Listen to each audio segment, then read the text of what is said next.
যে ভারতীয় শব্দটা বারবার চলে আসে, আমি বাধ্য হচ্ছে আমি এটা ভাবতে যে একটা নেশনের আইডেন্টিটি কি শুধু পলিটিক্যাল হতে পারে?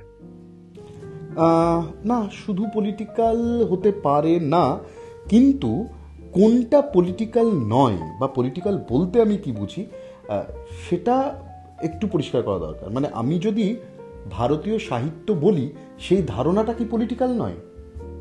মানে কেউ বলবে ভারতীয় ভাষা, কেউ বলবে ভারতীয় রাজনীতি, কেউ বলবে, মানে প্রত্যেকের তো আলাদা আলাদা একটা ভারত আছে। আমি যখন বারবার করে বলছি ভারতীয় সাহিত্য, তখন সেটা আমার একটা পলিটিক্যাল পজিশন, একটা রাজনৈতিক পজিশন। কারণ যখনই আমি ভারতীয় সাহিত্য বলছি না, তখন আমি আলাদা হয়ে যাচ্ছি ভারতীয় রাজনৈতিক দলের থেকে, তখন আমি আলাদা হয়ে যাচ্ছি বিএসএনএল এর টাওয়ারের থেকে।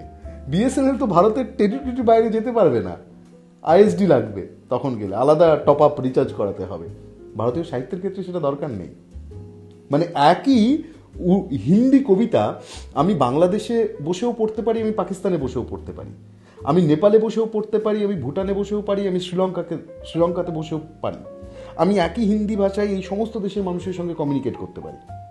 ফলত ভারতীয় সাহিত্য যখন বলছি, তখন অন্যান্য, মানে ভারতীয় এইটা যখন বিশেষণ হিসেবে অন্যান্য কারোর সঙ্গে ব্যবহার হচ্ছে, তার থেকে ভারতীয় সাহিত্য অনেক আলাদা।